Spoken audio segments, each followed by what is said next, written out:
Pada episode kali ini Mimin mau ngebahas alur cerita film yang berjudul Takdiran Das Irani yang dirilis pada tahun 2021. Film ini akan terfokus kepada seorang legenda sniper asal Iran yang bernama Muhammad Abdul Zarin, di mana tercatat selama perang Irak dan Iran ia telah menghabisi musuh sebanyak 700 kali. So, seperti apa kisah selengkapnya? Nggak usah berlama-lama lagi, mari kita masuk ke filmnya. Semongko. Film dibuka dengan memperlihatkan rombongan tentara Irak yang sedang membawa dua orang tawanan yang berasal dari negara musuh mereka yaitu Iran untuk dilepaskan di daerah perbatasan.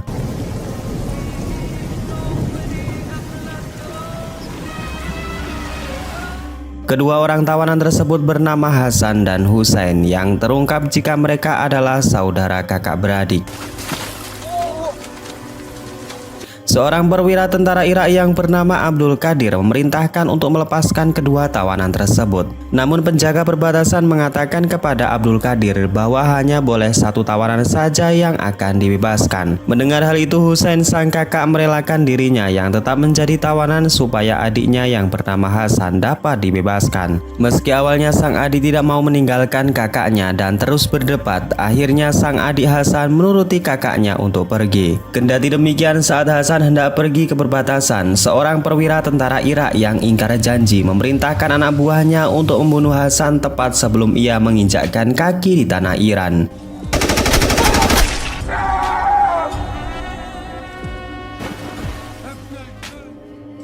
Di sana Hussein yang melihat adiknya terbunuh langsung menangis histeris. Para tentara Irak yang kejam ternyata juga berencana akan membunuh Hussein. Namun sebuah kejadian yang mengejutkan terjadi di mana dari balik gelapnya malam, sebuah serangan dari seorang sniper Iran berhasil menghabisi satu persatu tentara Irak.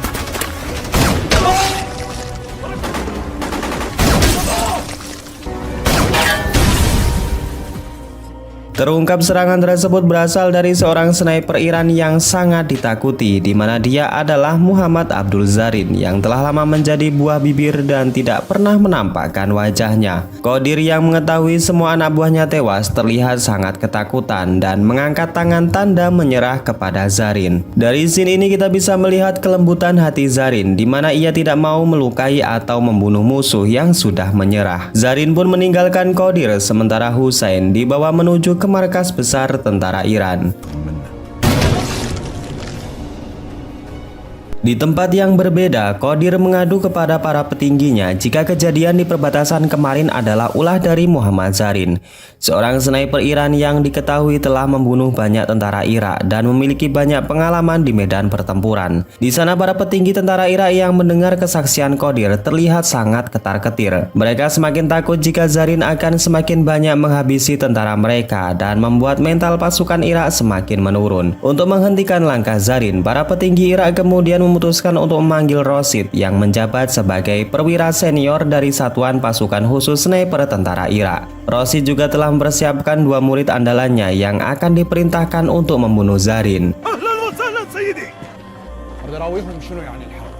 Di depan tentara Irak, Rosid mengatakan jika Zarin bukanlah seorang sniper kaleng-kaleng. Dia adalah orang yang sangat berpengalaman, memahami setiap medan, ahli strategi dan senjata, sekaligus rivalnya dulu sewaktu berperang. Rosid juga mengakui jika Zarin memiliki keakuratan tembakan yang sempurna, didukung dengan teknik kamuflase yang sempurna, dan bahkan sampai saat ini ia masih menjadi seorang hantu yang banyak menghabisi para pasukan tentara Irak. Akan tetapi Rosid telah mempersiapkan dua murid andalannya untuk membunuh Zarin. Keduanya bernama Mu'ad dan Jabal, di mana lebih dari beberapa tahun ia telah dilatih keras dan diyakini memiliki kemampuan yang setara dengan Zarin. Untuk membuktikan ucapannya, Rosid kemudian memperlihatkan kemampuan anak didinya dengan melepaskan dua orang sandera dari pasukan musuh lalu akan ditembak sewaktu mereka berlari.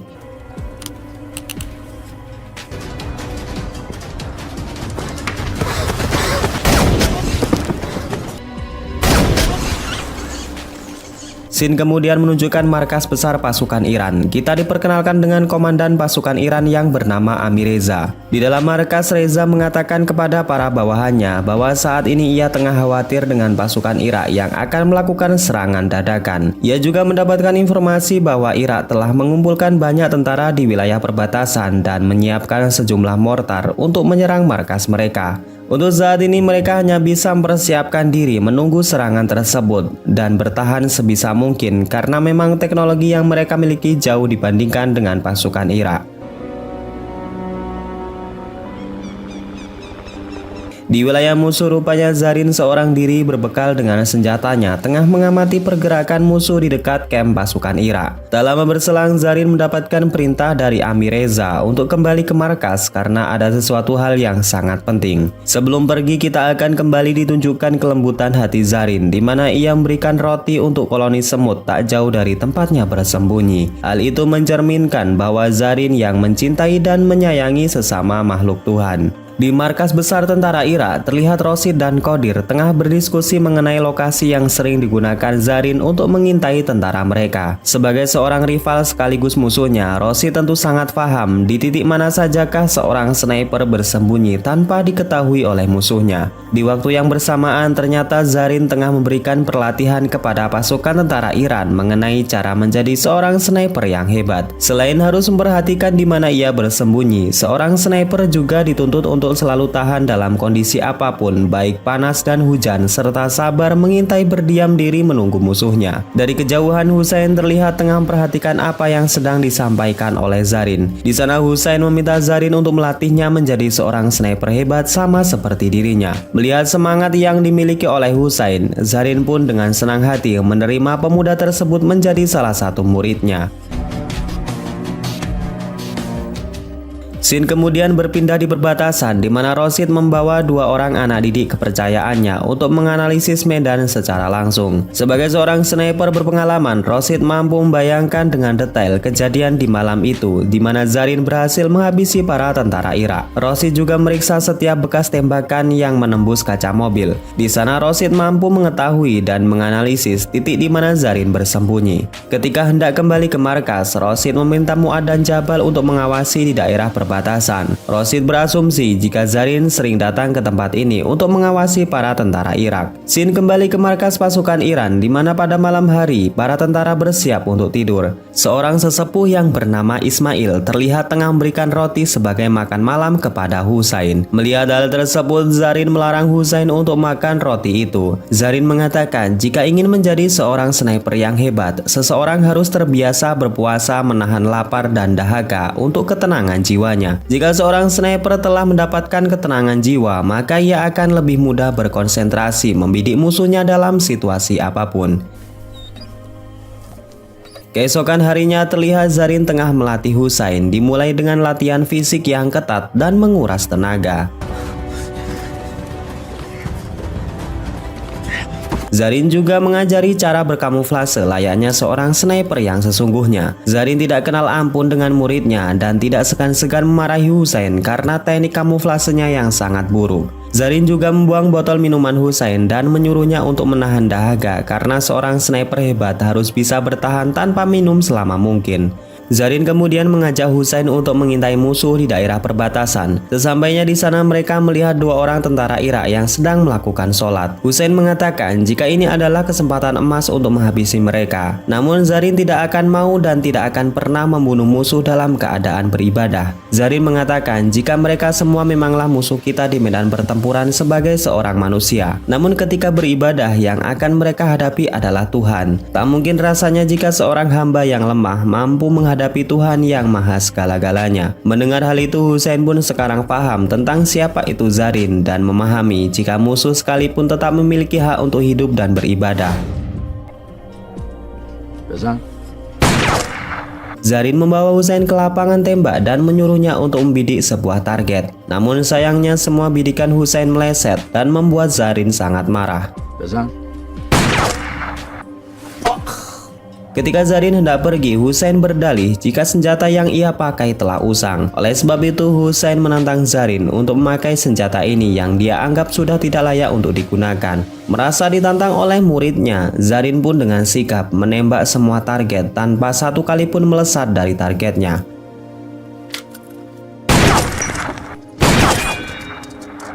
Zarin mengatakan jika seorang sniper hebat tidak tergantung dengan senjatanya, namun bagaimana skill individu dan konsentrasi seorang sniper dalam membidik targetnya. Mendengar penjelasan dan melihat bagaimana Zarin melakukan tembakan malah membuat Hussein pesimis. Baginya untuk sampai kapanpun dirinya tidak bisa akan setara dengan Zarin atau setidaknya menjadi seorang sniper yang bisa diandalkan oleh negaranya. Mendengar ucapan dari mulut Hussein membuat Zarin tambah kecewa. Ia pun pergi meninggalkan Hussein seorang diri di tempat tersebut.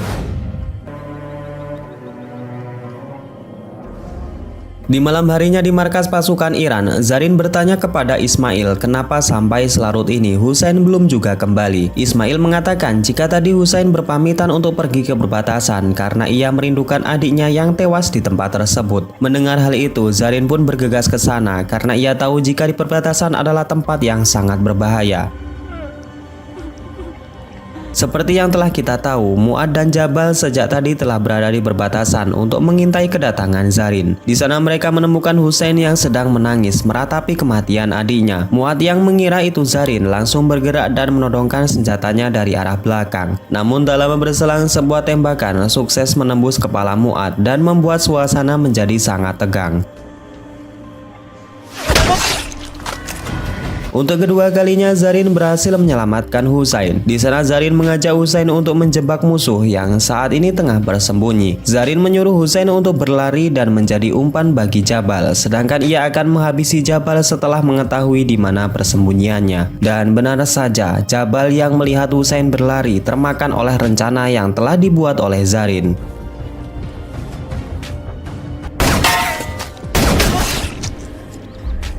Keesokan harinya jasad Mu'ad dan Jabal dibawa ke kamp pasukan Irak. Melihat dua murid kesayangannya dihabisi oleh Zarin membuat Rosid sangat murka. Ia kemudian merintahkan pasukannya untuk menyerang kamp pasukan Iran secara mendadak. Sedangkan ia sendirilah yang akan turun secara langsung sebagai sniper untuk memburu keberadaan Zarin.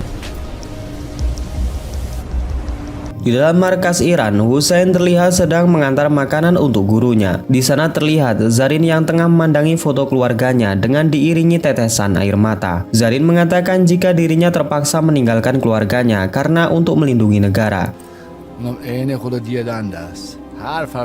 Di sisi lain, para pasukan Irak yang mengendarai tank lapis baja telah mendekat dan bersiap untuk melakukan serangan. Rosid yang diliputi dendam karena kematian dua muridnya dengan membabi buta mengawali serangan dan berhasil membunuh Ismail.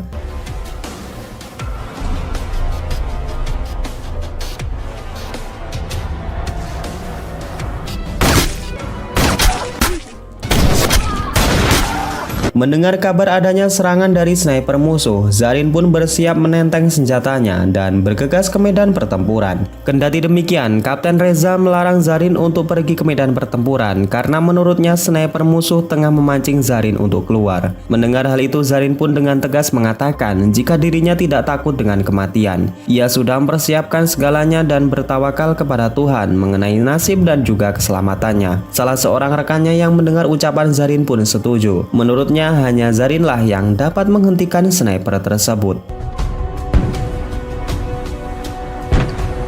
Kedua tentara ini pun lekas maju ke medan pertempuran. Di garda terdepan, Zarin tidak bisa melihat keberadaan sniper musuh karena terhalang oleh kepulan asap. Ia pun memutuskan untuk maju seorang diri mencari tempat yang strategis untuk mencari keberadaan sniper musuh. Berbeda cerita dengan Rosid, ia yang lebih dulu datang diuntungkan dengan kondisi dan dapat dengan mudah melihat Zarin yang sedang berlari.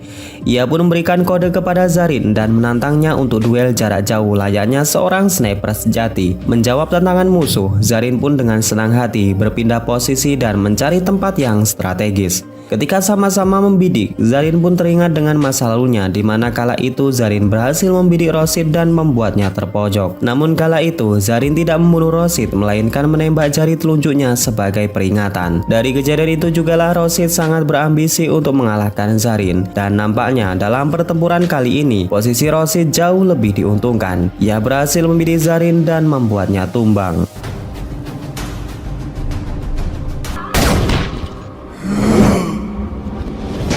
Merasa telah melumpuhkan musuhnya, Rosid pun menginstruksikan kepada pasukannya untuk maju dan menyerang kamp pasukan Iran.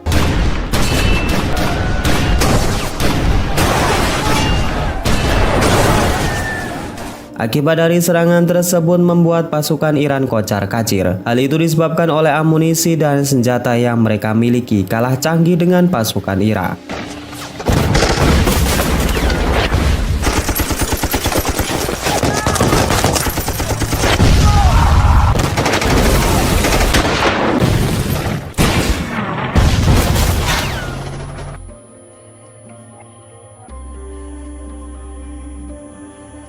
Di tengah kekacauan ternyata Zarin belum benar-benar tewas. Rupanya tembakan Rosid hanya mengenai telinga kanannya. Zarin pun kembali bangkit dan membidik satu persatu pasukan Irak dengan senjata snipernya.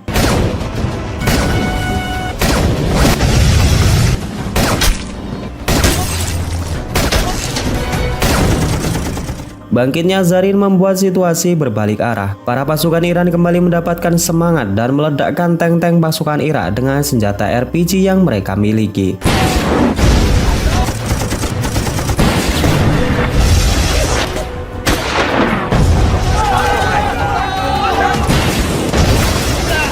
Menyadari serangannya telah gagal, membuat Jenderal Qodir menarik kembali pasukannya untuk mundur. Dikala itu juga Zarin yang telah menemukan Rosid langsung membidik bahunya sebagai peringatan yang kedua kali.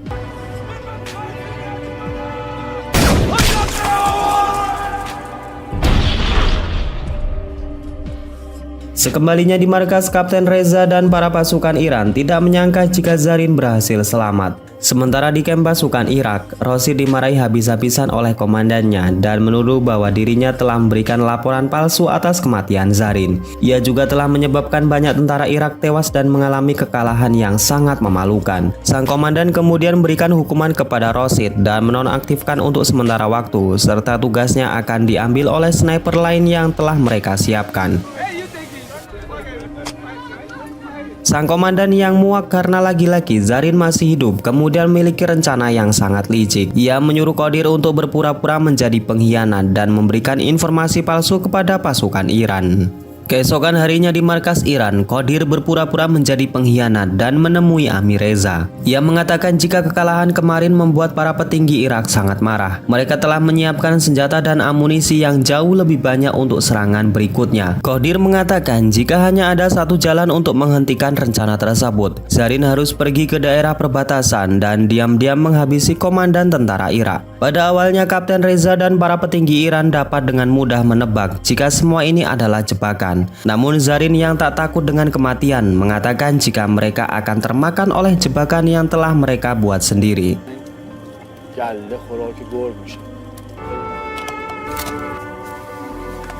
Di malam harinya, Zarin seorang diri pergi ke perbatasan dan menyusup di kamp pasukan Irak. Dan benar saja seperti yang sudah mereka duga jika ini semua adalah jebakan dan omong kosong yang keluar dari mulut Qodir. Ketika matahari pagi telah menyapa, terlihat para pasukan sniper tentara Irak telah menunggu kedatangan Zarin. Namun lagi-lagi Zarin selangkah lebih maju. Ia telah memasang beberapa jebakan dan membuat para pasukan Irak kewalahan.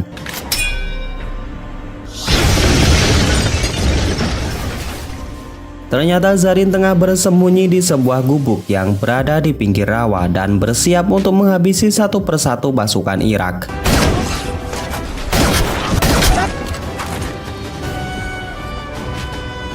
Sang kapten yang murka karena lagi-lagi rencananya gagal memerintahkan pasukan artileri untuk menembak ke segala arah.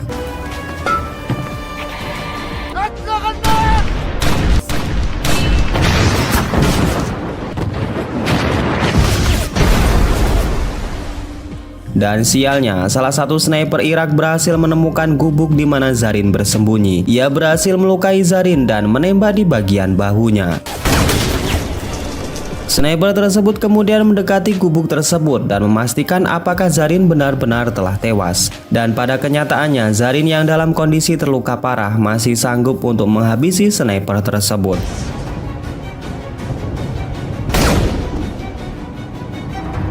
Sementara Rosid yang telah mengetahui posisi Zarin bersembunyi segera membidik kepalanya. Namun ternyata Zarin juga telah membidik Rosid, di mana dalam satu tembakan Rosid berhasil dihabisi dengan peluru yang melesat menembus teleskop senjatanya. Namun untuk kali ini Zarin yang terus dihujani oleh mortar tidak bisa lagi bertahan. Ia mengalami banyak luka dan syahid dalam medan pertempuran.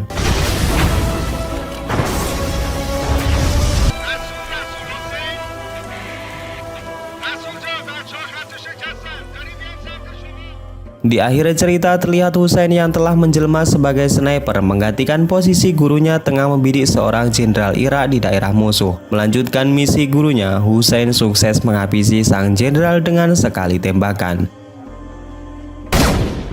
Dan kemudian film ini pun selesai. Oke, segitu aja guys alur cerita film pada episode kali ini. Semoga kalian suka dan dapat mengisi waktu kosong kalian. Saya Najwa undur diri, wassalamualaikum warahmatullahi wabarakatuh.